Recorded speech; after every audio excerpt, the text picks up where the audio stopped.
Yun. Toge, may pahiwatig sa kanyang Instagram. Ayan. Ano kaya to? Kinumpirma ni Wally ang pagkawala ni Zombie. Asan nga pala si Zombie, no? Ilang araw din natin nakikita sa Sugod Bahay. Ayun. Ang video na to hatid natin kay Pinoy Celebrity Updates. Nasa description na po ang kanyang channel. Kung hindi pa kayo nakasubscribe, mag-subscribe na po kayo. Ayan. At huwag natin kalimutan ang ating channel. Pag-like, comment at pahit na rin sa ating notification bell para ma-update kayo tuwing tayo ay mag-upload. Ayun guys. Wala na po tayong patubig-tubig pa. Silipin na natin ito. Baka masilip pa ito ng iba.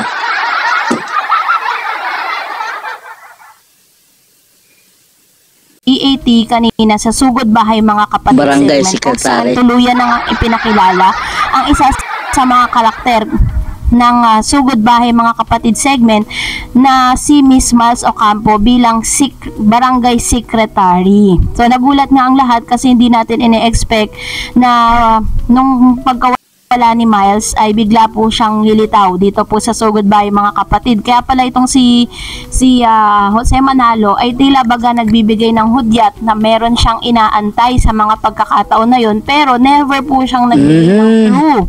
So ganun din naman po ang EAT, hindi po sila nagbigay ng clue kung ano po yung possible na magaganap. Pero kasabay nga nito, marami rin po sa comment section ang naghahanap kay Zombie. Marami rin pong nagtatanong kung tuluyan na nga bang sinibak o tinanggal si Zombie bilang isa sa mga EAT host. Actually, dito po sa kalagayan ni Zombie ngayon, wala naman pong nakakaalam kung ano ba talaga ang estado ni Zombie dito po sa pagiging host ng EAT. Kasi ang alam lang natin, hindi naman po talaga basta-basta nagtatanggal ang EAT, not unless na na hanggang 3 months lang talaga ang yung kontrata. Kasi po dito po sa Instagram story ni Mr. Zombie Toge, nag-post po siya. Ayan, 15 minutes ago, pinost niya yan. Sabi niya, if you're holding your phone right now, type, tapos open and close parenthesis, Lord, open my door. Alam naman natin si Zombie Toge po ay isa sa mga Christian Nigerian. At dati po siyang nurse, nakapita po siya ng nurse. At sinabi niya rin sa kanyang mga vlogs na isa siyang Christian. At dito po sa kanyang post sa Instagram, ito po ay parang pahiwatig na parang he was asking for another door to open for them. Diba? Parang sinasabi niya, meron nga tayong kasabihan, if meron pong mga pintong nagsara, meron ding mga bintana na bubuksan para sa iyo. Diba? Ganun po yung kasabihan ng dito sa mga naririnig natin. And isa yan sa mga pinangahawakan ngayon ni Zombie kasi wala pa naman pong malinaw. So ano tayo ha, doon po tayo sa safe tayo na baka mamaya biglang lumitaw si Zombie, 'di ba? Hindi pa naman talaga nagbibigay ng official na parang statement ng EAT na tapos na nga ang kontrata ni Zombie kasi wala pa naman tayong nababalitaan na parang pumirma na siya ng kontrata para po tuluyan na po siya na maging isa sa mga or bahagi ng EAT. Sabi po niya, ito po yung kanyang pasasalamat, yung kanyang post, Toge Zombie, cheers to 2.5 million followers. Sabi niya, find me on the last photo and guess the year. Winner wins Chika Shoe Prize. Ayan. So, Toge Zombie, men's fashion, men's style, #fashion style, #OOTD, na nilike pa po ni Mr. Pochoy, also known as Paulo Ballesteros. So, kasabay nga ng mga post na ito ni Zombie, talagang nababahala po ang ilan na baka daw hindi na natin makita si Zombie sa Sugod Bahay. Kasi, sa comment section po kasi, naghalo po yung gusto sa ayaw. May mga taong gusto, meron din namang mga ayaw. At nagbigay pa ng isa pang hint itong si Wally. Panoorin natin itong video ito.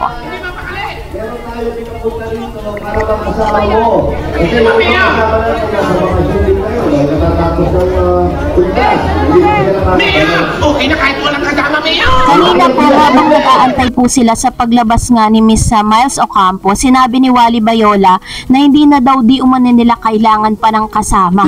So medyo naman yung kanyang sinabi, although alam natin na wala naman talagang script doon at binabagayan lang po nila yung mga sinasabi nila, depende po doon sa flow ng kanilang comedy act.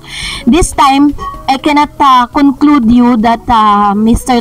Toge Zombie was already out dito sa EAT. Abangan na lang po natin ang ng any further announcement with regards to that. So kayo na po ang humusga. At dahil dyan, narito naman ang ilan sa mga komento at reaction po ninyo patungkol po dun sa ating last update, kung saan si Miss Atasha Mulak nga po di umano ay nag-set ng new records, 'di ba? Si Atasha nagtala ng bagong history sa noon time, tinaob lahat kasi nagwala, Mabi nagsalita tungkol sa TVJ. So pinakita ko po sa inyo ilan sa mga video clips na nilalaman ng pagsayaw nitong si Miss Cassie. Nakala mo talagang sobrang, kumbaga pinaghambing natin yung galaw niya dito po kay Miss Atasha Mulak. At sinasabi nga ng ilan na parang nalaos di umano si Cassie sa paglabas ni Atasha. Kalog Sabi po ni Miss Yoli Bautista, hindi ganyan si Cassie nung wala pa si Atasha. Gawa na naman yan ang namumuno sa tape. Kawawa mga batang ito. Sunod-sunuran lang naman sila. Kaso para laging nasa perya. Kapag po kasi pinanood niyo po yung ibang mga videos ni Miss Cassie Legaspi at ikukumpara natin yung mga noong galawan niya sa ngayon, talagang ang laki po ng difference. Alam na this. Kaya tuloy, sinasabi ng ilan na parang okay na, parang hindi na bagay kay Cassie, parang, kumbaga parang nagpapapansin na lang. Yun yung term po nila sa comment section. Sabi naman po ni Miss... Ay, Hans. Why?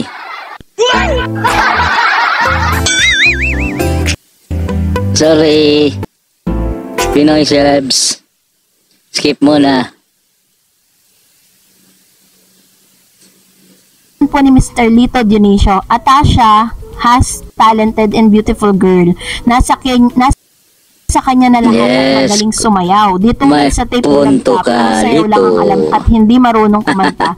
Bukod sa chubby pa. Ayun. So, lagi talagang napapansin kasi talaga yung, kasi parang from the start, nakita na natin na medyo chubby at medyo may malaman yung kanyang katawan. Although, si Miss Cassie po kasi, maganda talaga yung face niya. Yun po talaga isa sa mga saka medyo may pagkakalog ba, di ba? Bagay na bagay sa kanya pagkakalog.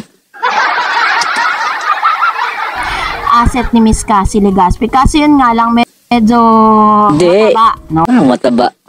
Walang mataba. Mr. Fred Bumanlag. Idol ko yan. Sa estilo ng sayaw ni Atasha at Mabi at halatang OA ang ginagawa niyang sayaw. Lumabas na parang uto-uto si Mabi sa kanyang sayaw. Ayun, si Cassie po yung sumasayaw. Si Mabi yung nagsalita patungkol po sa TVJ on inutos ng director. So, ayan naman po ang opinion ni Mr. Fred Bumanlag. Another comments coming from Miss Lucrecia Kimba. Atasha is the best. Thank you, Cassie.